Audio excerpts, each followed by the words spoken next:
I recorded a video earlier tonight about thinking hard about the actual opportunity cost of various lifestyle choices that you make, right? Whether they be eating something that's not exactly healthy, or staying up too late, not getting enough sleep, who you interact with, who you decide to date. What else did I talk about? Exercise, right?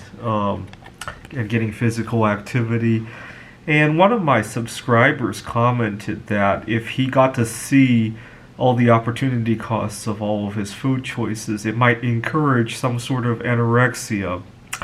And I actually think a healthy dose of anorexia is not that bad of an issue. Too many people don't have enough anorexia in our society, right? It's the rare case where you have a teenage girl who's going to starve herself to death, right?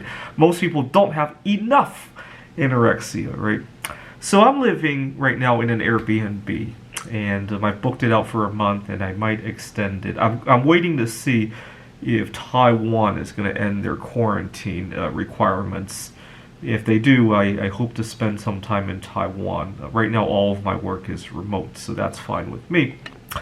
And so at the end of this month, either I might extend the place, or if it's not available, at least I'll look for something nearby. Or if Taiwan ends their quarantine, I'll look about traveling to Taiwan.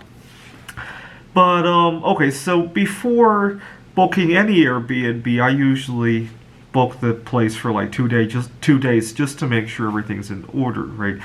I've been to Airbnbs where the place is just chock full of fragrances, of air fresheners, or stuff like that, and it doesn't work for me.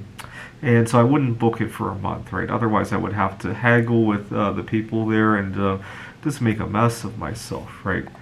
And so you can see when you rent an apartment, if you were to buy some property, if you were to buy a car, if you were to buy some coins, you do a lot of dotting your I's and crossing your T's, and you think hard before you sign that contract, right?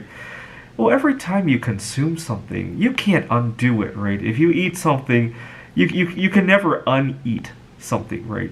You might be able to take care of and compensate for some of the health problems of previous food choices, but you can never uneat those items, right? If you buy the wrong property, if you rent the wrong place, you might be able to financially correct some of those issues, right? You can resell that place, you can re-rent that place out, you can sell some coins that you bought. You might take a hit, but you can recover your money, right? The same cannot said about something that you put into your mouth and you consume, right?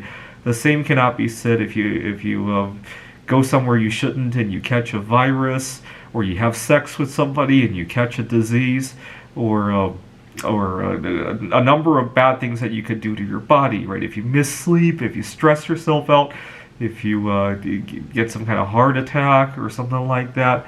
So I think a healthy dose of dotting your I's and crossing your T's and doing the homework before you sign the contract of swallowing something, or visiting somebody, or having sex with somebody, I think that's a very healthy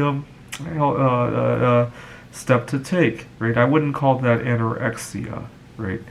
Anyways, just some food for thought. Everything you swallow, everything you interact with, it's kind of like, treat it like you would buying a house or a car, or even like buying some coins at the coin shop, right?